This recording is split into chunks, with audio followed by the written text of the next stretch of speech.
তিনি ছিলেন মধ্যম আকৃতির সুঠাম দেহের অধিকারী একটি মানুষ। তার চুলগুলো ছিল ঘাড় পর্যন্ত প্রলম্বিত, হালকা হালকা কোঁকড়ানো।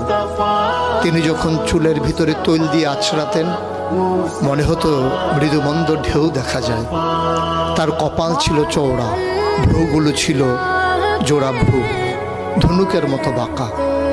চোখের পাতাগুলো ছিল ফুটন্ত গোলাপের গোলাপি রঙের এক একটি পাপড়ির মতো। তিনি কখনো বা যখন চোখের পলক ফেলতেন মনে হতো মৃদুমন্দ বাতাসে গোলাপ পাপড়ি যেন দোল খাচ্ছে। তার চোখের সাদা অংশ ছিল রক্তিমাভ সাদা, কালো অংশ ছিল কৃষ্ণ কালো। তার নাকটা ছিল খাড়া, নাকের ছিদ্রগুলো ছিল ছোট ছোট। নাকের নিচে ছিল সরু চিকন গোঁফ, গোঁফের নিচেই সেই গোলাপি রঙের ঠোঁট।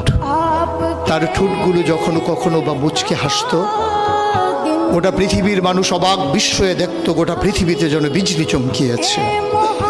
তিনি কখনো বা যখন এই রাস্তা দিয়ে হেঁটে যেতেন, এক মাস পরেও কখনো যখন সাহাবা হাঁটতেন তার গায়ের জান্নাতি গন্ধ তারা পেতেন।